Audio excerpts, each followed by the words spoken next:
الحمد لله رب العالمين والعاقبة للمتقين والصلاة والسلام على سيد الأنبياء والمرسلين وعلى آله وأصحابه أجمعين. قال الله تعالى في القرآن الكريم مفهوم هكذا: أعوذ بالله من الشيطان الرجيم، بسم الله الرحمن الرحيم. قل إني على بينة من ربي وكذبتم به ما عندي ما تستعجلون به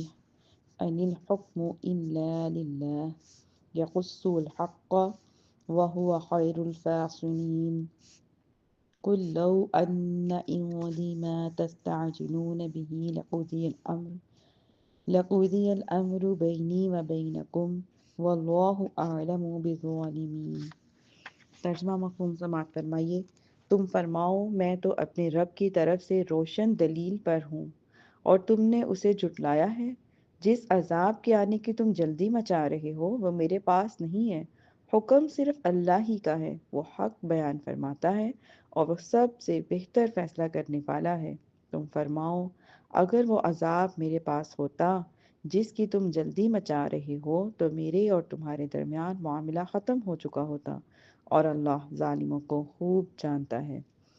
صدق اللہ العظیم۔ ربی اشرح لی صدری ویسر لی امری واحلل عقدۃ من لسانی یفقہوا قولی۔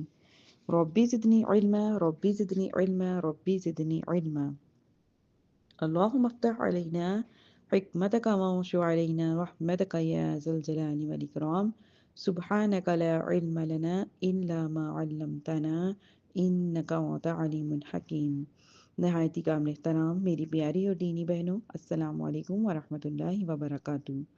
ابھی میں نے آپ کے سامنے سورۃ الانعام کی آیت نمبر 57 اور 8 کی تلاوت کی اور ترجمہ پیش کیا۔ اب جانتے ہیں کہ اللہ رب العزت ان آیات میں ہم سے کیا فرما رہے ہیں۔ فرماتے ہیں قل،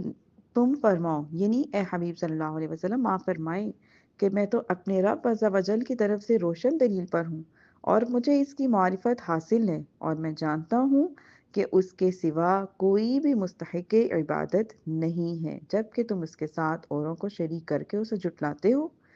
یہاں روشن دلیل سے مراد قرآن کریم، معجزات اور توحید کے واضح دلائل سب کو شامل کیا گیا ہے۔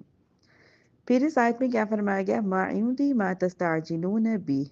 جس کی تم جلدی مچا رہے ہو وہ میرے پاس نہیں۔ یعنی چونکہ کفار مکہ مذاق اڑانے کے لیے حضرت صلی اللہ علیہ وسلم سے کہا کرتے تھے کہ ہم پر جلدی عذاب نازل کرائیے، اس آیت میں انہیں جواب دیا گیا ہے اور ظاہر کیا گیا ہے کہ حضور پر نور صلی اللہ علیہ وسلم سے یہ سوال کرنا نہایت غلط ہے، کیونکہ اللہ نازل کرتا ہے۔ کیا نازل کرتا ہے؟ عذاب، کیونکہ یہ عذاب کا نازل کرنا اللہ رب العزت کا کام ہے، تاجدار رسالت صلی اللہ علیہ وسلم کا کام نہیں ہے۔ ہاں، اگر سرکار دو عالم صلی اللہ علیہ وسلم اس دعا کے لیے ان کے لیے دعا کرتے تو وہ بات الگ تھی، جیسے نوح علیہ الصلوۃ والسلام کی دعا سے ان کی قوم جو ہے وہ تباہ ہو گئی۔ حضرت موسیٰ علیہ الصلوۃ والسلام سے کی جو دعا کی تو فرعون اور ان کی جو قوم تھی، فرعون اور اس کی قوم تباہ ہو گئی۔ دیگر انبیاء کرام علیہ الصلوۃ والسلام کی دعاؤں سے ان کی قومیں تباہ و برباد ہو گئی۔ ایسے ہی حبیب مکرم صلی اللہ علیہ وسلم کی دعا سے کفار مکہ بھی برباد ہو جاتے۔ اب اگلی آیت میں کیا فرمایا جا رہا ہے، یعنی 58 آیت میں کیا فرمایا جا رہا ہے کہ حبیب صلی اللہ علیہ وسلم آپ فرمائیے اگر وہ عذاب میرے پاس ہوتا جس کی تم جلدی کر رہے ہو تو میرے اور تمہارے درمیان معاملہ جو ہے وہ ختم ہو چکا ہوتا، اور میں تمہیں ایک لمحے کی بھی مہلت نہ دیتا، اور تمہیں اللہ عز و جل کا مخالف دے کر بے دریغ ہلاک کر دیتا۔ لیکن اللہ تعالیٰ حلیم بھی ہیں اور کریم بھی ہیں، وہ سزا دینے میں جلدی نہیں فرماتے، تو اس کی بارگاہ میں رجوع کرو، نہ کہ اس کے حلم اور کرم کی وجہ سے جری ہو جاؤ۔ تو کیا ہے کہ اللہ تعالیٰ کفار کو بھی مہلت دے رہے ہیں، اللہ تعالیٰ ہمیں بھی مہلت دے رہے ہیں، ہمیں بھی مہلت دے رہے ہیں کہ ہم گناہ کر کے فوری توبہ کر لیں۔ جو ہم نے کل سبق میں کیا پڑھا، یہی پڑھا نا کہ اللہ رب العزت نے ارشاد فرمایا کہ میرے بندے اگر تم سے کوئی گناہ سرزد ہو جاتا ہے تو تمہارے لیے ضروری ہے کہ تم فوری طور پہ مجھ سے توبہ کر لو، اور جب فوری طور پہ اللہ سے توبہ کر لی جائے تو اللہ رب العزت کیا ہے؟ بخشنے والے غفور الرحیم ہے۔ یہاں بھی یہی فرمایا جا رہا ہے کہ اللہ تعالیٰ حلیم اور کریم ہے، اللہ تعالیٰ معاف کرنے والے ہیں۔ تو کیا ہے کہ اگر اپنے گناہوں کی توبہ فوری کر لی جائے، اپنے عقائد کو ٹھیک کر لیا جائے، اپنی عادتوں کو بدل کر قرآن کی مطابق ڈھال لیا جائے، اپنے نفس کی پیروی کرنا چھوڑ دی جائے، تو اللہ تعالیٰ کا قرب نصیب ہو جاتا ہے۔ نہ کہ اللہ تعالیٰ نے ہمیں جو وقت دے رہے ہیں، زندگی ہمیں دے رہے ہیں، ہم سوتے ہیں پھر جاگتے ہیں، پھر سوتے ہیں پھر جاگتے ہیں، اس طرح دن گزرتے عمریں ہماری بڑھتی جا رہی ہیں، اور ہم یہ سوچ رہے ہیں کہ اللہ ہم سے راضی ہے، تو یہ غلط ہے۔ ہاں، اللہ ہم سے راضی ہوگا انشاءاللہ، لیکن پہلے اس کے لیے ہمیں اللہ تعالیٰ کے بتائے ہوئے احکامات کے مطابق اپنی زندگی کو ڈھالنا ہے، اور یہ کام کرنا بہت ضروری ہے اس کی رضا حاصل کرنے کے لیے۔ اس کی رضا حاصل کرنے کے لیے وہ ہمیں ڈھیل دے رہا ہے کہ شاید میرا بندہ توبہ کر لے، اور ہم اس کا ناجائز فائدہ اٹھاتے ہوئے مزید گناہوں میں مبتلا ہو جائیں، تو یہ بہت غلط ہے اور کفار کا طریقہ ہے۔ آگے دیکھیں آیت 59، وَعِندَهُ مَفَاتِحُ الْغَيْبِ لَا يَعْلَمُهَا إِلَّا هُوَ وَيَعْلَمُ مَا فِي الْبَرِّ وَالْبَحْرِ وَمَا تسقط من ورقة إلا يعلمها ولا حبة في ظلمات الأرض ولا رطب ولا يابس إلا في كتاب مبين۔ کیا فرما رہے ہیں؟ اور غیب کی کنجیاں اسی کے پاس ہیں، ان کو صرف وہی جانتا ہے جو کچھ خشکی اور تری میں ہے، وہ سب کچھ جانتا ہے، کوئی پتا نہیں گرتا اور نہ ہی زمین کی تاریکیوں میں کوئی دانہ ہے مگر وہ اس کو جانتا ہے، ان سب کو جانتا ہے، اور کوئی تر چیز نہیں اور نہ ہی کوئی خشک چیز مگر وہ ایک روشن کتاب میں۔ اب یہاں پہ فرمایا گیا وَعِندَهُ مَفَاتِحُ الْغَیْبِ کہ غیب کی کنجیاں اسی کے پاس ہیں۔ تفسیر عنایت القاضی میں ہے کہ جو اس آیت میں فرمایا گیا ہے کہ غیب کی کنجیاں اللہ ہی کے پاس ہیں، اس کے سوا انہیں کوئی نہیں جانتا، اس خصوصیت کے معنی یہ ہے کہ ابتداً بغیر بتائے اس کی حقیقت دوسرے پر نہیں کھلتی، یعنی اللہ تعالیٰ کے بتائے بغیر کسی اور پر بھی ان کی حقیقتیں نہیں کھل سکتی۔ اور تفسیر ساوی میں ہے کہ یہ آیت کریمہ اس بات کے منافی نہیں ہے کہ اللہ تعالیٰ نے بعض انبیاء علیہ السلام اور اولیاء رحمۃ اللہ علیہم کو کیا کیا، بعض چیزوں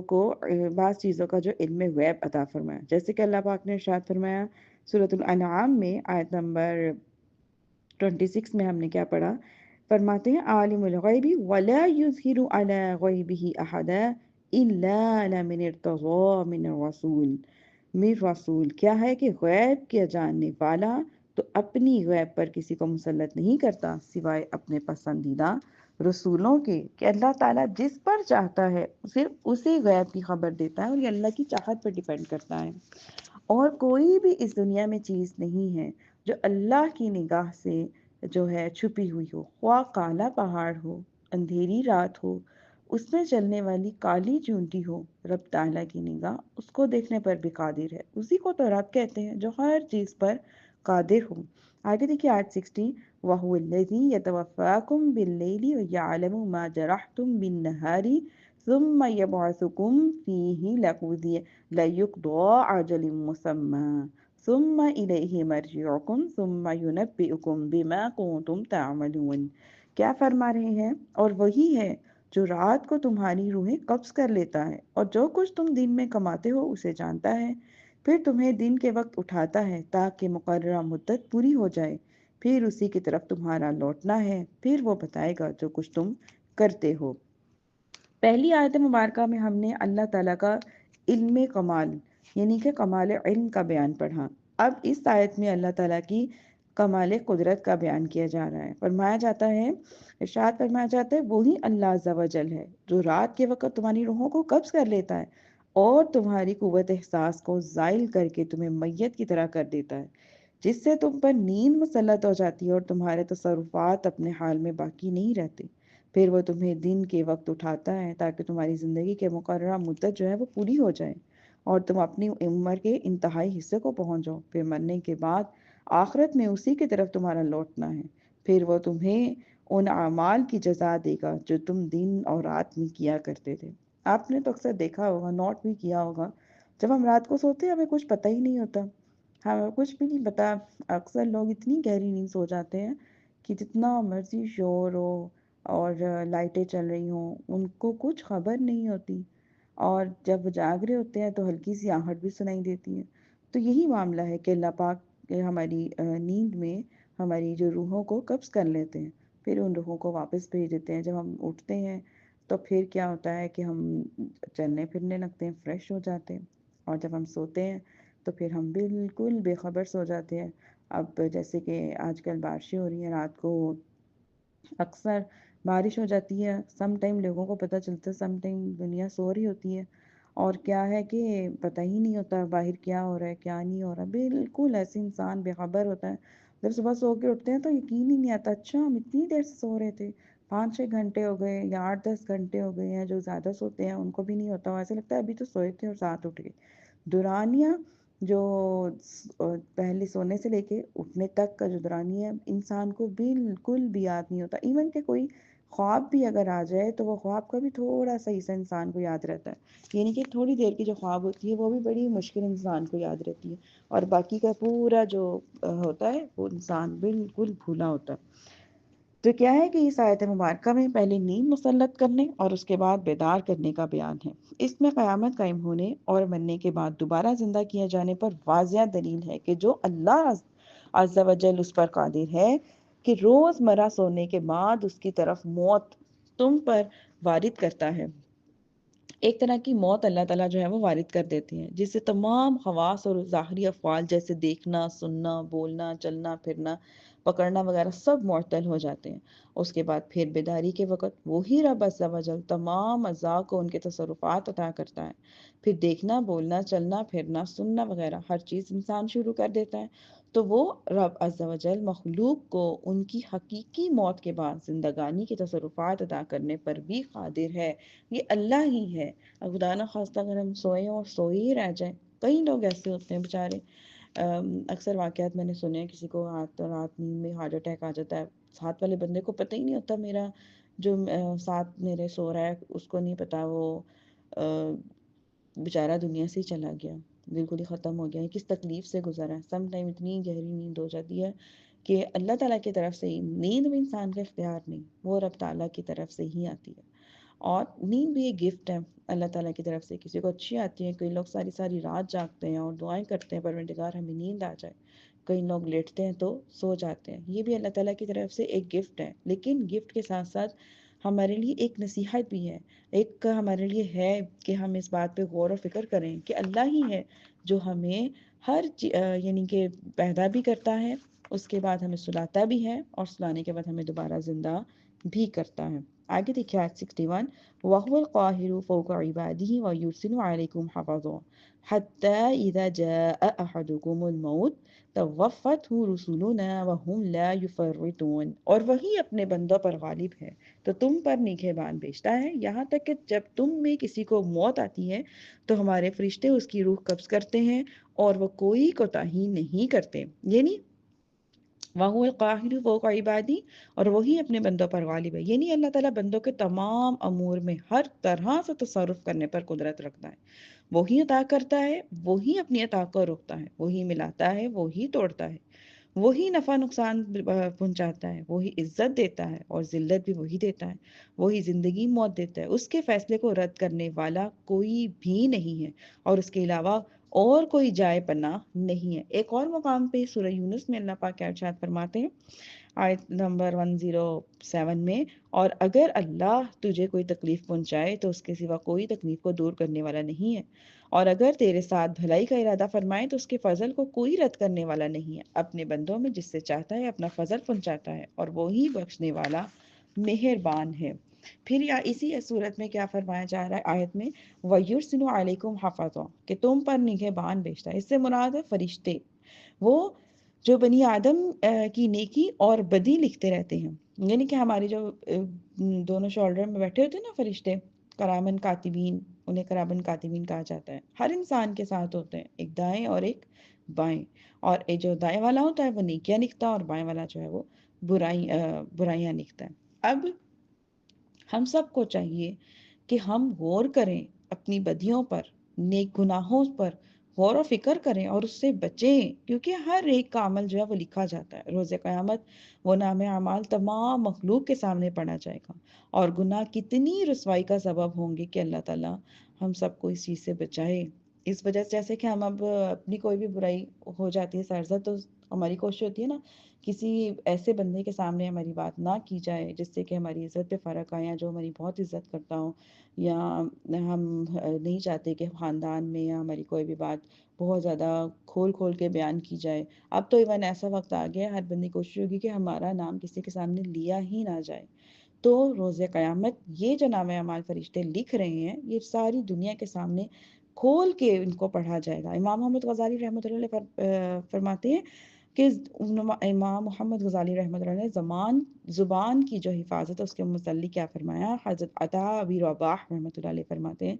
تم سے پہلے لوگ فضول کلام کو بالکل ناپسند کیا کرتے تھے۔ وہ لوگ کتاب اللہ، سنت رسول، نیکی کی دعوت دینا، برائی سے منع کرنا اور اپنی ایسی حاجت جس کے سوا کوئی چارہ ہی نہ ہو کے علاوہ کلام کو فضول شمار کرتے تھے۔ کیا تم اس کا بات کا انکار کرتے ہو کہ تمہارے دائیں بائیں دو محافظ فرشتے قرآن کاتبین بیٹھے ہیں؟ اگر ہم اس بات پہ غور کریں اور آج کل دیکھیں، آج کل ان چیزوں کو چھوڑ کے باقی ہر ایک چیز پہ ڈسکس ہو رہی ہوتی ہے، اور لمبی لمبی ڈسکس ہو رہی ہوتی ہے۔ اور ان چیزوں کو، ان باتوں کو، یہ 3 4 باتیں کیا ہیں کہ کتاب اللہ اور سنت رسول، نیکی کی دعوت دینا، برائی سے روکنا، یہ 4 باتیں ایسی ہیں کہ جن کو کرنے سے انسان بڑی جلدی بیزار ہو جاتا ہے اور تھک جاتا ہے اور کہتا ہے اب اور باتیں کریں۔ اور دنیا کی باتیں کی جائیں یا برانڈس کی باتیں کی جائیں یا پھر جیولری، کپڑے، میک اپ، گھر سے ریلیٹڈ گوسپس، خاندان سے ریلیٹڈ کوئی بھی بات کر لی جائے تو گھنٹوں گزر جاتے ہیں، ایون کبھی کبھی مل جل کے بیٹھے پوری راتیں گزر جاتی ہیں، انسان تھکتا نہیں ہے۔ اور پہلے لوگ کامیاب کیوں ہیں؟ کیوں وہ اللہ تعالیٰ کا قرب حاصل کرتے تھے؟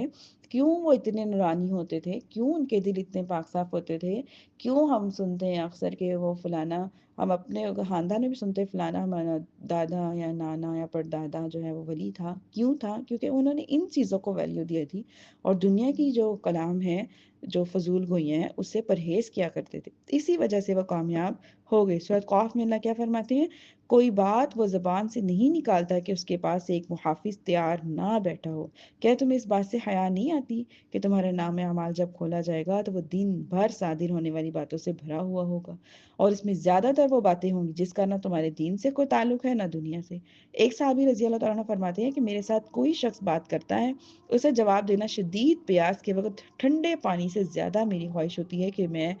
میری خواہش ہوتی ہے، لیکن میں اس خوف سے اسے جواب نہیں دیتا کہ کہیں یہ فضول کلام نہ ہو جائے، کہ وہ ڈرتے تھے کہ اگر میں نے ان کو جواب دیا تو کہیں یہ جو بات ہے یہ میری فضول کلام میں نہ ہو جائے۔ یعنی کہ جب شدید پیاس لگی ہوتی انسان کو، منہ خشک ہو رہا ہوتا ہے، فٹافٹ ٹھنڈا پانی مل جائے اور اس کو منہ میں ڈال لیا جائے۔ اسی طرح جب کوئی بات کرتا ہے تو دل کرتا ہے فوری طور پہ منہ تک جواب آتا ہے کہ اس کو فوری جواب دیا جائے، لیکن وہ پھر بھی ڈرا کرتے تھے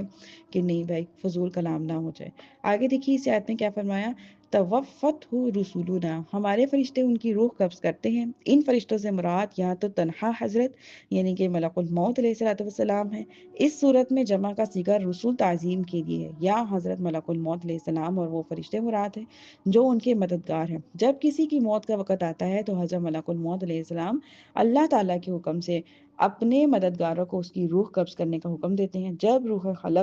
جو ہے وہ خلق تک پہنچتی ہے تو وہ خود قبض فرماتے ہیں، اور ان سب فرشتوں کی شان میں فرمایا ہے یہ کوئی کوتاہی نہیں کرتے، یعنی تعمیل حکم، اللہ تعالیٰ کے حکم کی مکمل کرنے میں ان سے کوئی کوتاہی واقع نہیں ہوتی، اور ان کے عمل میں سستی اور تاخیر بالکل بھی نہیں ہوتی، بلکہ وہ اپنے فرائض ٹھیک ٹھیک وقت پر ادا کرتے ہیں۔ کہ تمام فرشتے، تمام چیزیں انسانوں کے علاوہ اللہ تعالیٰ کے احکامات پر مکمل اور پوری پوری ٹھیک ٹھیک اترتی ہے، لیکن انسان ہی ہیں جو غافل ہو جاتے ہیں، غفلت برتتے ہیں، دین سے دور ہو جاتے ہیں، اللہ کی ناراضگی کو بالکل ویلیو نہیں دیتے۔ تو ان سب چیزوں سے بچنا چاہیے، کہ قرآن پڑھنے پڑھانے کا مقصد یہی ہے کہ ہم ان چیزوں سے بچیں۔ اب چھوٹی چھوٹی باتیں اپنی زندگی میں شامل کریں، تھوڑی تھوڑی چیز ایک نہ ایک دن دریا بن جاتی ہیں، اور دریا ہی ایک نہ ایک دن سمندر بن جاتے ہیں۔ تو اس لیے تھوڑی تھوڑی ہلکی ہلکی سی چیزیں اپنے اندر شامل کرنا شروع کریں تاکہ ہمارے لیے قرآن کے مطابق زندگیاں گزارنا آسان ہو جائے۔ یا ہماری آیت نمبر 61 تک الحمدللہ مکمل ہوا۔